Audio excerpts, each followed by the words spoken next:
오늘은 파우스라 성령 성책 8페이지 중간 부분 살펴보도록 하겠습니다.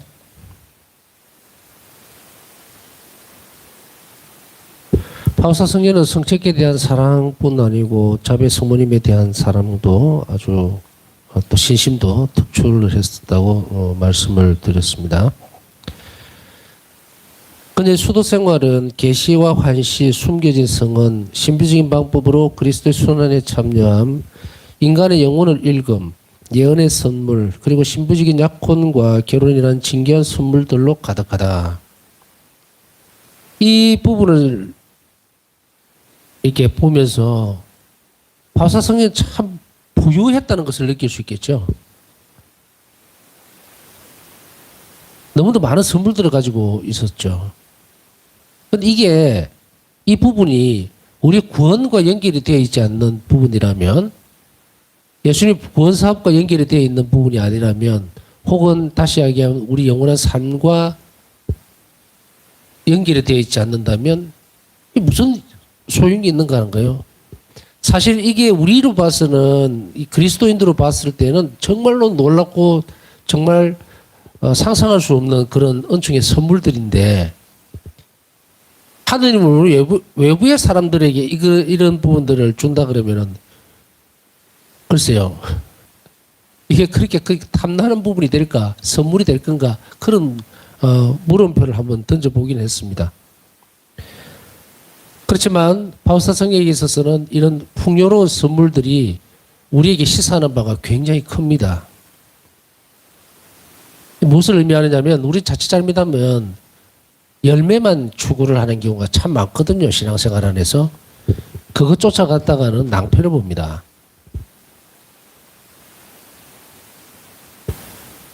파우스라 성령에게 있어서 이 놀라운 모습들은 수도생활의 초기에 보면 계시라든지 환시라든지 숨겨진 성언은 이제 여러분 비오 성인 아시죠? 비오 신부님에게서 드러났던 그런 오상은 상처가 바로 그냥 피가 막 흘러나오고 하는 그런 그래서 늘 붕대를 감고 계시죠. 장갑 같은 형태의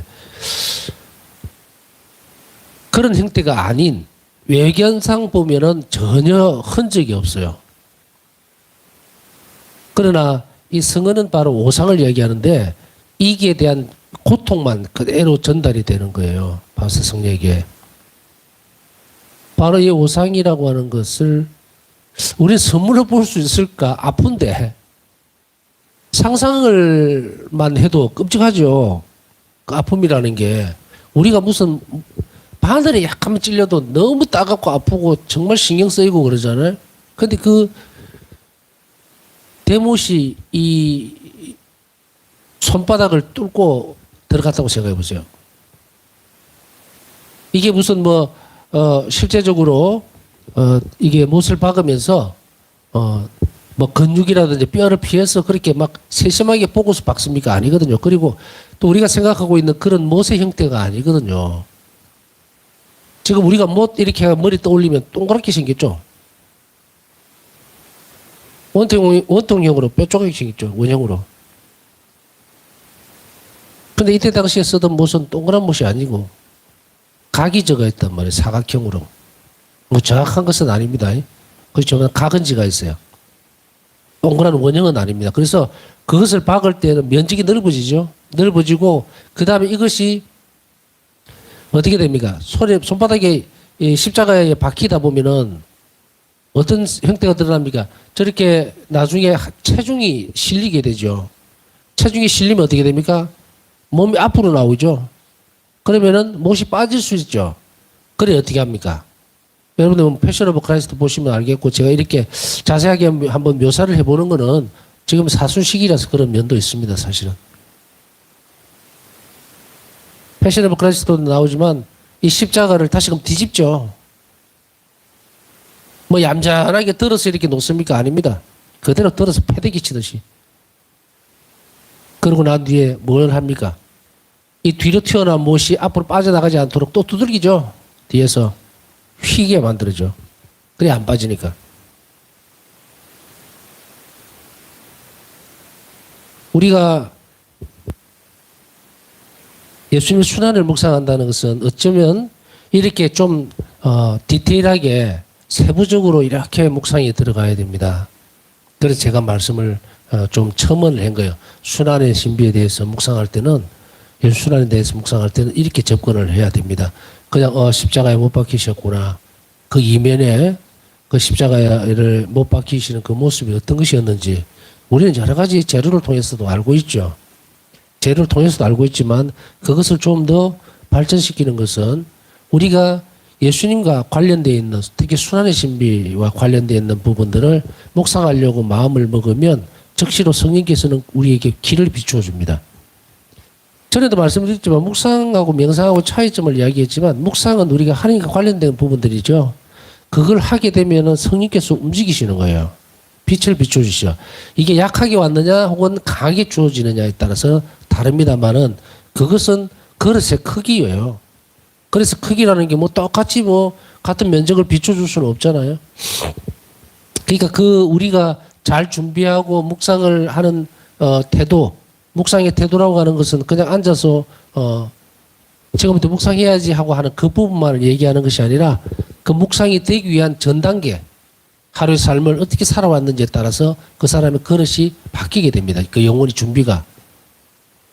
그래서 우리는 그냥 예수님 순환에 대해서 혹은 자비 신비에 대해서 묵상한다라고 할 때 그냥 지금부터 묵상 좀 할까? 이렇게 되는 게 아니다는 이야기예요. 물론 그렇게 할 수도 있죠. 성체 앞에 와서 지금부터 정말 예수님 당신 자비에 대해서 혹은 순환에 대해서 묵상하고자 합니다. 저를 이끌어 주세요라고 하는 도입 부분의 기도를 자유롭게 하고 할 수도 있습니다. 그러나 그것보다 더 나은 방법, 더 좋은 방법을 선택한다면은 거기에 대한 준비가 평상시에 돼 있을 때 훨씬 더 이게 빨리 그리고 성령의 영감에 더 충실할 수 있다는 그런 이야기입니다. 자, 다시 돌아가서 이렇게 신비적인 방법으로 예수 그리스도의 순환에도 참여를 하고 그리고 성은 받으셨고 그 다음에 인간의 영혼을 읽어버리는 경우. 그래서 어떤 때는 그 정말 대죄를 지은 영혼들을 봤을 때에 바울사승이를 알아버려요. 안다고. 그 영혼의 처지에 대해서. 또 혹은 그 영혼이 가지고 있는 생각, 그 상대방이 갖고 있는 어떤 태도, 이것을 읽어버립니다. 자, 여기에서 영혼을 읽는다는 이 말은요, 그냥 그 사람의 속마음을 안다는 거하고는 전혀 다른 문제입니다. 이 사람이 착한 사람이다, 나쁜 사람이다, 또 마음이 왔다리 갔다리 한다, 그런 걸 얘기하는 게 아니에요. 영혼은 왔다리 갔다리 할 수 있는 게 아니에요.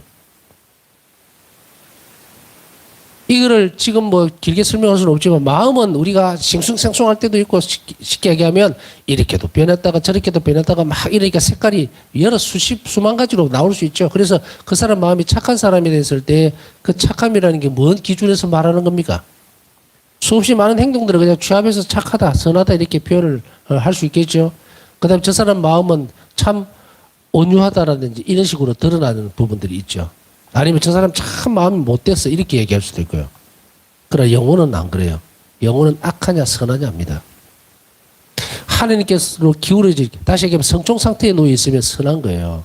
그 영혼은 아름답고 죄의 흔적이 남아있으면 이 영혼은 추합니다. 그래서 악하죠. 이렇게 되어 있는 거예요. 그렇기 때문에 바로 그 영혼의 상태를 읽는다는 말은 첨언하자면 그 사람 전시체를 다 읽어버린다는 이야기예요. 본다는 이야기예요. 본질적인 부분을. 근데 여기서 바울사 성제가 이제 대했던 많은 인물들을 한번 보세요. 바울사 성경에서 당시 기도가 많이 필요했던 사람들을 보면은 죽음의 임종에 가까운 사람들 혹은 자신이 머물러 있던 그 병실, 병원 주변에 혹은 다른 병동에 있던 그런 사람들이죠. 때로는 그 사람들이 찾아오기도 하고 또 도움을 요청하는 소리가 들리기도 하고 이렇게 해서 바울사 성녀는 그들을 위해서 희생을 하게 됩니다.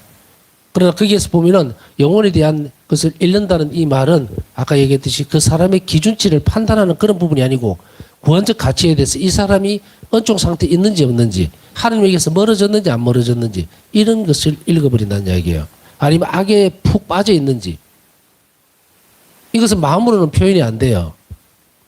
그래서 이 마음으로 표현이 안 되는 이 부분을 얘기하는 것이 아니고 영혼 상태를 이야기하는 거예요. 그것을 읽어버렸다. 뭐 이렇게 표현을 할 수 있습니다. 그 다음에 신비적인 약혼과 결혼이라는 것은 이런 그 선물들인데 약혼과 결혼이 뭔지는 아시겠죠? 수도자로서. 약혼의 선물 그리고 결혼의 선물에 대해서는 일기에서도 나와 있습니다만 바우사 성리의 수도 서원을 이야기하는 거예요. 종신 서원을 했을 때는 결혼이고 약혼은 유기 서원이죠. 그리고 이 유기 서원이 계속 갱신이 됩니다. 갱신되고 이제 종신 서원이 되게 되면 이제 완전히 교회 수도의 가족으로 완전하게 받아들여지게 됩니다. 여기에서 이제 종신 서원을 한 수도자들은 이제 수도원에서 전적으로 이제 책임을 지고 가족으로서 완전히 받아들이게 되죠. 그것을 이제 이것을 신비적인 결혼으로 비유를 하고 있습니다. 그러나 바우사 성리는 이 결혼이 가지고 있는 이 의미를 분명하게 알아들었어요. 우리는 이 결혼과 약혼이라는 이 신비적인 결합 관계에 대해서 수도 생활의 초기에는 잘 모를 수도 있지만 점점 깊어가면서 이제 약혼을 하고 그다음에 약혼을 하고 나서 저 상대가 내가 평생을 살아야 되겠다 마음을 먹으니까 이제 결혼으로 넘어가죠. 그래서 유기소원을 하고 난 뒤에는 일정 기간을 둡니다. 약혼의 기간을 두면서 정말 내가 예수님을 평생 이렇게 사랑하고 정말 하느님만을 사랑하고 살아갈 수 있겠는가 예수님만을 그것도 안 되겠다라고 싶으면 나가는 거예요. 수도 생활을 그만두고 나가게 되지요. 그것은 어떤 수도 성소가 없다. 글쎄 없을 수도 있어요. 그러나 약혼 기간이라고 하는 것은 이 아까 얘기했듯이 파혼을 한다 이런 것이 아니고 내가 평생을 정말 이렇게 오롯이 더 높은 차원의 사랑을 따라갈 수 있을까에 대한 의문들은 누구나 다 가지고 있습니다. 사실 성소라고 하는 것이 확정되어지는 부분들은 없어요. 성소는 계속 개발해 나가야 됩니다. 그리고 성장하는 거예요. 그렇기 때문에 사제로 살면서 전에도 말씀드렸지만 내가 사제 성소가 있었다라고 판단될 때는 제가 사제로서 죽을 때에 그때 비로소 판단이 되는 거겠죠. 정말 내가 숨을 거두는 순간에야 사제로서 숨을 거두는 순간에 나 사제 성소가 있었구나라고 얘기하지 이 중간에는 발전적인 거예요. 성소를 자꾸 개발하고 찾아내고 그 목소리 귀를 자꾸 기울이고 이렇게 되는 거죠. 정체되어 있는 것은 아니다. 성장하는 거예요. 자, 바우사 성녀는 이런 약혼과 결혼이라고 하는 중대한 선물들을 받음으로 인해서 더 강건해지고 확실하게 해졌습니다만은 바우사 성녀는 앞에서 이렇게 설명드렸던 많은 선물들이죠. 영혼을 아름답게 꾸며지는 이 선물들에는 한 번도 관심을 가져보신 적은 없어요. 단지 하나님께 감사드렸던 것은 제가 주님을 사랑하고 오로지 하나님께 의탁하는 예수님께 정말 많은 사랑을 받고 또 그걸 고백하고 그리고 하나님께 의탁하는 그것을 보시고서 영혼을 꾸며주셨다 이렇게 얘기해요. 이것이 뭡니까? 선물이다. 그 선물 안에는 수없이 많은 은사들이 이렇게 들어와 있었어요. 또한 당시에 아까 얘기했지만 이거 정말 맞나라고 하는 것은 성은이라는 것은 엄청나게 상상할 수 없을 정도의 고통이 오는 건데 그게 뭔 선물이야 라고 할 수 있겠죠. 그런데 한번 뒤집어서 보세요.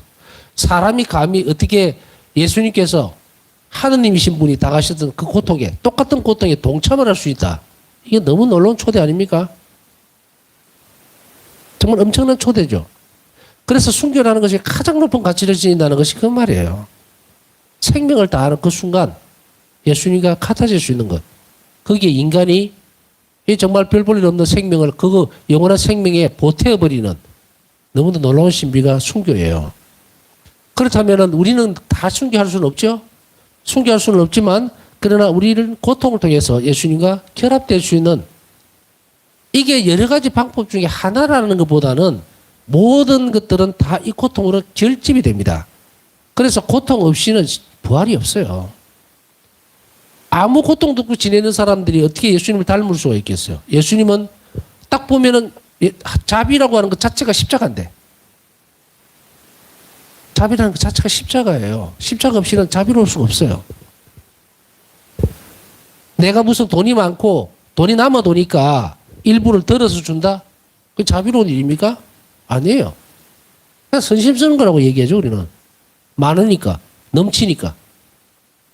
그러나 십자가는 그 십자가가 갖고 있는 의미는 바로 이 자비로움을 위해서 있는 거예요. 그렇다면 이 고통이라든지 이런 순간들은 바로 예수님을 닮을 수 있는 굉장히 귀한 기회가 되겠죠? 어떤 한 사람이 자신의 삶에 있어서 평생을 살면서 아무런 고통도 겪지 않고 그저 하나님 때문에 행복했습니다라고 말할 수 있다면 그 거짓말쟁이다. 자기 도체에 빠진 것일 뿐 하나님을 닮은 적이 없어요. 어찌 보면은 정말 하느님을 닮는다라고 하는 것 자체는 굉장히 어려운 일이죠. 예수님을 닮는다는 것은.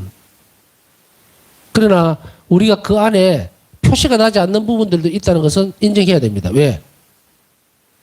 십자가라고 하는 것이 꼭 반드시 순교라든지 아니면 외형적으로 드러나는 저는 정말 매달려야 되는 십자가에 똑같이 매달려야 되는 그러한 것으로만 드러나는가. 오늘날 파우사 성령을 통해서 우리에게 주신 십자가의 어떤 또 다른 실천의 형태는 뭡니까? 보이지 않는 희생. 그래서 예수님은 자비를 베풀기 위해서 겪어낼 수 있는 가장 작은 희생이라도 하더라도 가장 큰 십자가로 그렇게 당신이 받아들여 주신다고 이야기하죠. 이런 선물들을 연습시키는 것은 우리에게 있어서 너무도 좋은 기회들입니다. 우리는 어쩌면 너무도 멀리 쳐다보면서 어떻게 하면 성인이 될 수 있을까에 대한 생각은 아예 하지도 않을 뿐더러 어떻게 예수님을 닮을 수 있을까에 대해서는 아주 거창한 것들로 접근을 하고 그래서 난 자격이 없다. 나는 돈이 없으니까 도네이션도 많이 못하고 성전 건립기금도 많이 내고 교목원도 많이 못 내고 성전 건립기금 그거 뭐 내라 그러니까 낼 게 없으니까 막 정말 움츠러 들고 그래서 나는 하나님 보시기에 좋지 못한 사람인가? 그렇지 않다는 것을 우리는 파우사 성의를 통해서 알게 됩니다. 수월하게 되죠. 어쩌면 엄두를 못 내던 일들이 이렇게 배운 분에 인해서 나도 가능하구나. 예수님께서 정말로 바라셨던 것은 이런 거구나. 작은 것을 큰 사랑으로 하는 것. 예수님께 대한 사랑으로.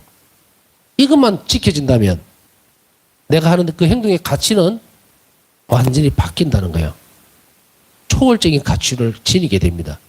왜냐하면 그 초월적인 가치라는 것은 바로 인간을 구원할 수 있는, 영혼을 구원할 수 있는 그러한 데에 즉시로 사용이 되어지기 때문에 이것처럼 귀한 것이 어디에 있겠는가. 그리스도인들만이 하느님을 사랑하는 거예요. 물론 이름 모르는 하늘에 있는 뭐 존재에 대해서 정말 섬길 수는 있겠지만 사랑하지는 못합니다. 왜? 그들에게서는 체험이 없어요. 영역이 드러나지 않습니다. 바울사도 보세요. 바울사도 예수님께서 드러나셨을 때 바울이야 너 왜 나를 박해하느냐? 누구십니까? 내가 네 박해하는 예수다라고 딱 드러난 순간에는 뭡니까? 바울 사도는 이미 개종이 되어 있는 상태죠. 그리스도인들에게 있어서 하나님이 드러나는 모습이에요. 자, 오늘 이 부분에 있어서 살펴보면서 좀 이렇게 길게 설명하는 이유는 어떤 형태로든지 간에 우리는 하나님을 사랑하는 일에 전심을 다해야 되고 이웃에게 자비로운 일의 모든 일들을 다 해야 된다는 거예요. 그렇게 했을 때에 우리 영혼은 예수님이 아름답게 꾸며주는 거죠. 오늘날에는 너무도 많은 사람들이 이런 은사적인 부분들이 마치도 하느님이 자기를 사랑하는 어떤 표지, 특별히 아끼는 표지로서 잘못 이해하고 있는 사람들이 참 많다.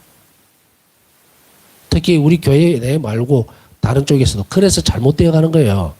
그거는 예수님이 특별히 그 영혼을 사랑해서 그런 게 아니에요. 바우사 성령의 모습을 보십시오. 우리는 표준이 되죠. 전혀 드러나지 않습니다. 그러나 이것을 통해서 사실 은사라는 게 받고 나오니까 바우사 성령에서 보면 안 받고 싶어요. 왜냐하면 바우사 성령가 상대방의 영혼을 잃는 그 은사를 받았을 때 엄청나게 괴롭습니다. 다른 사람을 안다고 하는 것은요. 굉장히 힘듭니다. 그렇기 때문에 바로 그것을 잘못 이해하고 있는 것은 없애버려야 된다. 추구하지 말아야 된다. 우리는 우리 영혼이 사랑할 수 있는 하나님을 대상으로 하고 그 길만 가면 돼요. 그 주위에 뭐 두리번거리기 하면서 이것에 뭔가를 특별한 것이 있는 현상적인 부분들을 쫓아가지 말라는 의미에서 다시 한 번 더 강조를 제가 해드리는 겁니다. 또한 그녀는 하느님과 성모님, 천사와 성인들, 그리고 여러 영혼들, 즉 초자연적 세계 전체와 생생한 관계를 맺고 있었는데 이는 마치 감각으로 지각하는 세계에서 맺는 살아있는 관계와도 같았다. 제가 전에 그 말씀을 좀 드렸습니다. 우리가 여러 개 있는 영혼들을 잘 기억하지 못하거나 그게 관심이 없는 이유는 돌아가셨기 때문이다라고 착각하고 있다. 그래서 우리 삶에서 또 우리 눈에 보이지 않는다고 해서 밀쳐버리는 거예요. 옆으로. 그래서 그들을 위해서 기도하지 않는다. 그래서 아무리 교회 안에서 신앙적으로는 연옥에 있는 영혼들 살아 있습니다. 그리고 천국에 가겠지요. 우리도 천국에 가야 되고 언젠가는 우리가 만나게 될 겁니다. 이거 아무리 이야기해도 예 알겠습니다 하고는 끝이에요. 파워사 성령에게 있어서는 굉장히 훈련을 많이 시킵니다.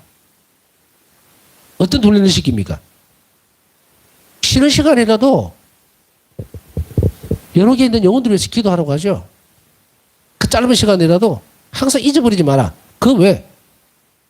그냥 읽어드리니까 세계 전체와 어떻게 초자연적인 세계 전체와 생생한 관계를 맺고 있다? 관계를 맺고 있다는 건 통교가 된다는 이야기죠. 이 훈련을 예수님 어떻게 시키셨어요? 계속 여러 영혼들이 살아있음을 가르쳐 준 거죠. 그래서 당신이 살아가는 삶에 있어서 여러 영혼들과 떨어지지 않도록 그들이 늘 내 기도를 필요로 한다는 사실을 계속해서 주지시킵니다. 우리는 뭐 어떻게 합니까? 집안에서 누가 돌아가시고 나면 장례미사하고 미사 몇 대 놓고 나면 끝이에요. 그러다가 문득 어떤 날 생각이 나니까 과거에 뭐 사진첩이나 보다가 그것도 기도도 많이 안 해. 이건 너무도 잘못된 거예요. 너무도 퇴보해가 있다. 퇴보해가 있다. 여러 개 있는 수없이 많은 영혼들은 그 삶이 끝남으로 인해서 이제 우리에게 간절하게 원하는 부분들, 그 수없이 많은 그리움들 뿐 아니고 도움을 필요로 하는 그것을 예수님께 탄원을 하고 있는데 그 예수님은 또 우리에게 부탁을 하고 있는데도 불구하고 우리는 얼마나 연옥 영혼들을 위해서 기도합니까? 때때로 천국에 있는 영혼들에게 도움을 청합니까? 그분들은 성인들이니까. 바오사 성의 일기에서 살펴보면요. 바오사 성의는 굉장히 다양한 모습들을 우리에게 다 보여줍니다. 수호천사들하고도 말씀을 나누죠. 도움을 청하죠. 그 다음에 때때로 어떤 어려움이 있으면 어떤 성인들을 계속 청을 합니다. 물론 성모님께도 대한 기도도 있지만 바오사 성의 움직임을 잘 보면요. 교회가 가르치고 있는 그대로 생생하게 살아있는 그 성인들하고도 살아있는 관계를 계속 맺어요. 이름을 부를 때 존재가 되는 겁니다. 없으면 내가 이름을 불러주지 않으면 존재하지 않아요. 우리가 어떤 사진을 딱 봤을 때에 부모님 사진을 본다든지 아니면 돌아가신 할아버지 사진을 봤을 때 우리 할아버지라고 불러줄 때 존재를 하는 거지 보면은 그냥 사진입니다. 십자가도 마찬가지예요. 십자가도 주님 나의 하느님하고 부를 때 존재하는 거지 그냥 보면은 뭡니까? 십자고상이에요.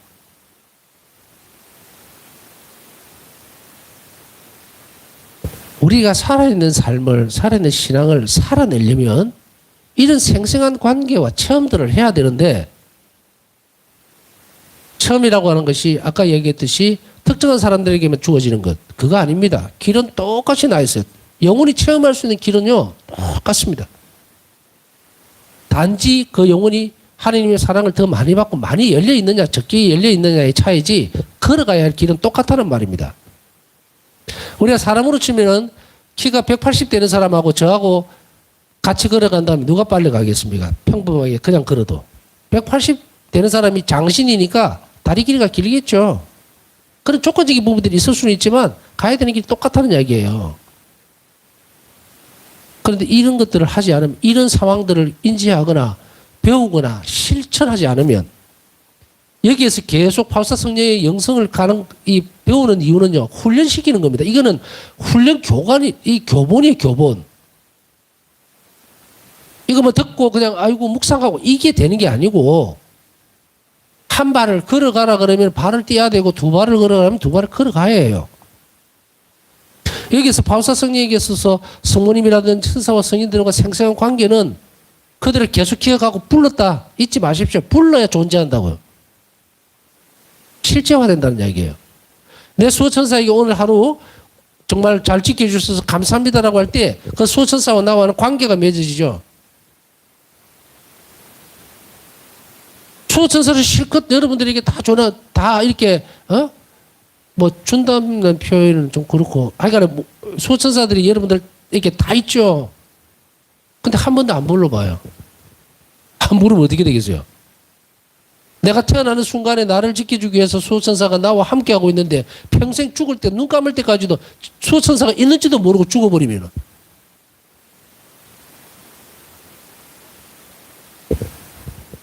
그 수호천사는 자기 역할을 못 해버리죠.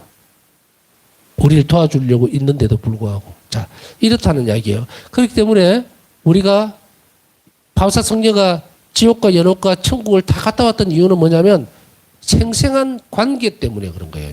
이제 바우사 성녀 연옥에 갔다 오시고 난 뒤부터는 그 처참한 모습들, 지옥에서의 그 엄청난 일들을 보고 아 정말로 열심히 기도해야지 라는 것 그것만 했을까? 모든 희생들을 그 영혼들을 위해서 다 쏟아부어야 되겠다. 감각적인 관계뿐 아니고 여기서 이야기하는 초자연적인 관계에 대해서 신경을 쓰고 도와주기 시작했다는 거예요. 무엇으로? 기도와 희생으로. 또 이웃에 대한 자비로. 그렇게 연습을 해야만 우리에게 있어서 필요한 부분들이 그들과의 생생한 관계성 속에서 살아가게 됩니다. 그러면 이들과 살아있는 관계를 맺는 것은 무슨 필요가 있을까?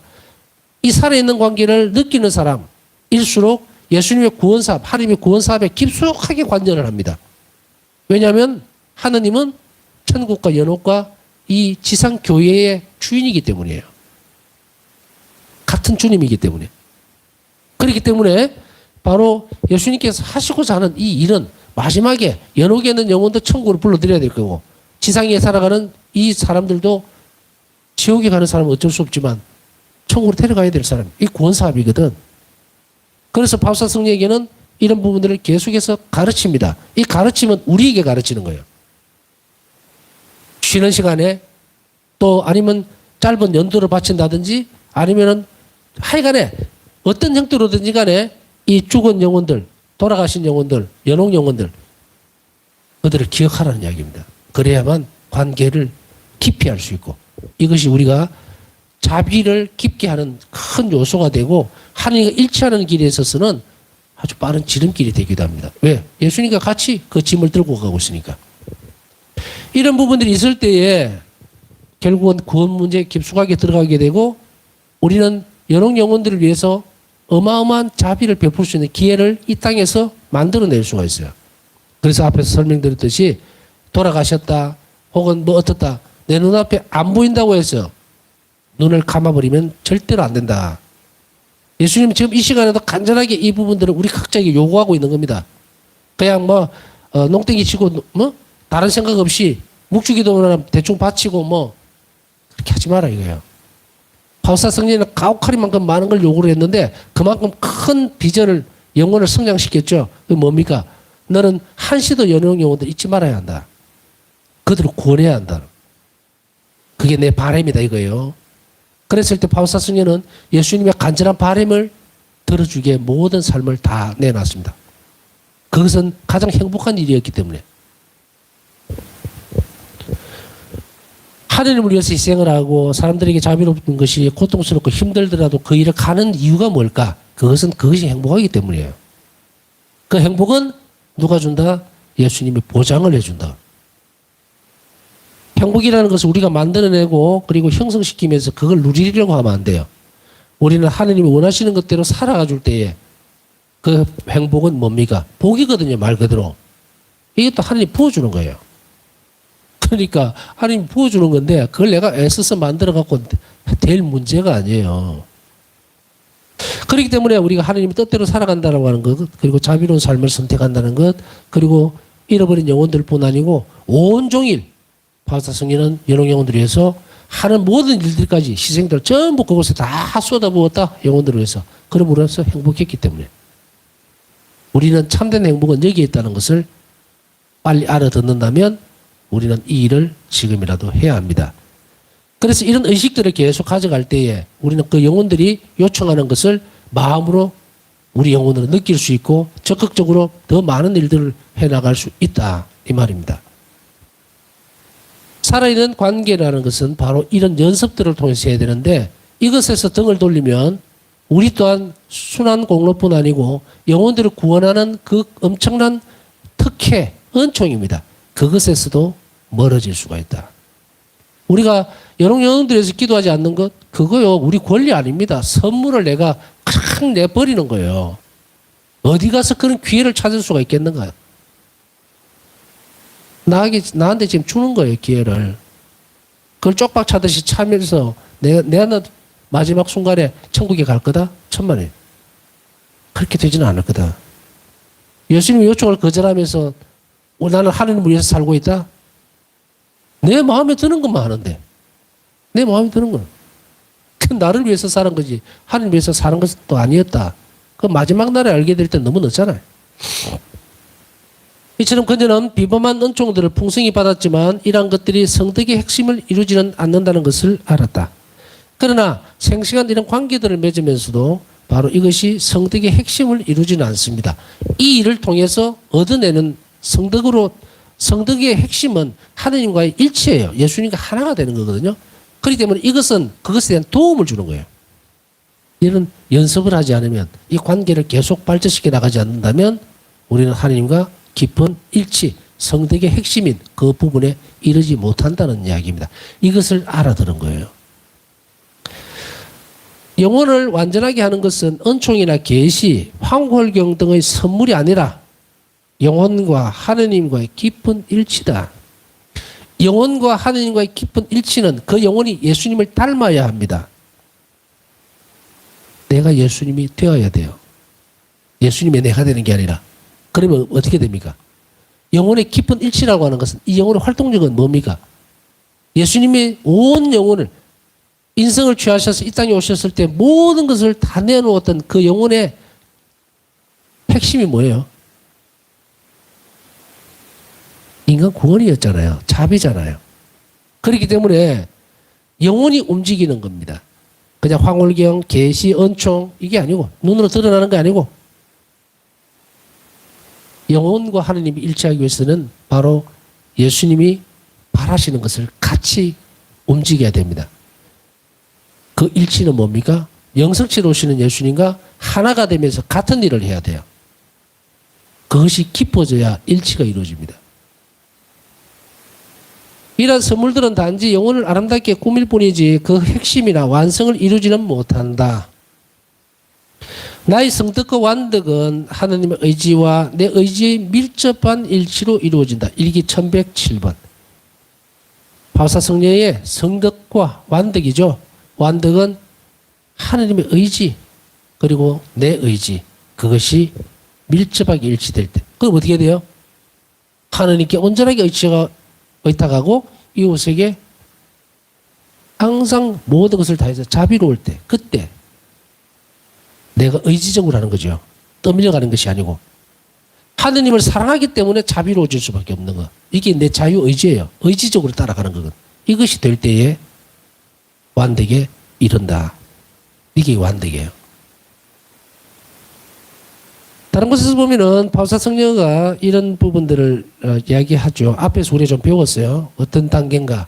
바우사성녀의 마지막 단계는 뭐냐면 하느님을 사랑하기 때문에 고통을 찾아 나서는 그 단계가 세 번째 단계라고 얘기를 했죠. 오는 고통을 내가 받아들이면서 하나님을 위해서 사는 것이 아니고 이제 하나님을 위해서 내가 그 고통을 찾아 나서기 시작할 때 그때의 세 번째 단계 완덕에 이른다. 바우사성녀는 그렇게 했죠. 자신에게는 모든 것을 다 여러 영혼들을 위해서 잃어버린 영혼들을 위해서 양보하고 자신에게는 고통을 달라고 그 영혼들이 겪을 수 있는 고통을 달라고 이것이 바우사성녀께서 원하시는 부분이지만 또 너무 이렇게 하면은 나 그거 못 가겠는데 하고 그렇게 겁을 먹지 말고 여러분들에게 지금 내한테는 그런 걸 요구하지 않지 않겠느냐 그렇게도 생각하지 마세요. 그 선택은 예수님이 하시는 거고 만일에 선택을 한다면 또 그만한 은총도 같이 부어줄 거니까 보고 지레 겁을 먹지는 말아라. 우리 각자의 그릇에 맞도록 하느님은 우리를 완덕으로 이끌어줄 건데 앞에서 설명드렸던 그 부분들 눈으로 보거나 듣기만 하지 말고 실행함으로 인해서 하느님을 더 많이 알 수 있도록 그리고 친밀감을 가질 수 있도록 노력을 하면 됩니다. 남은 시간 묵상하면서 우리 부족함들 중에서도 그 부족함이 바로 예수님의 자비를 입을 수 있는 조건이 됨을 우리가 알 때 너무도 기쁘죠. 부족함 가운데서도 또 필요한 은총, 주님께서 원하시는 것을 잘 알아들을 수 있는 은총을 주십사 하면서 남은 시간 묵상하도록 하겠습니다.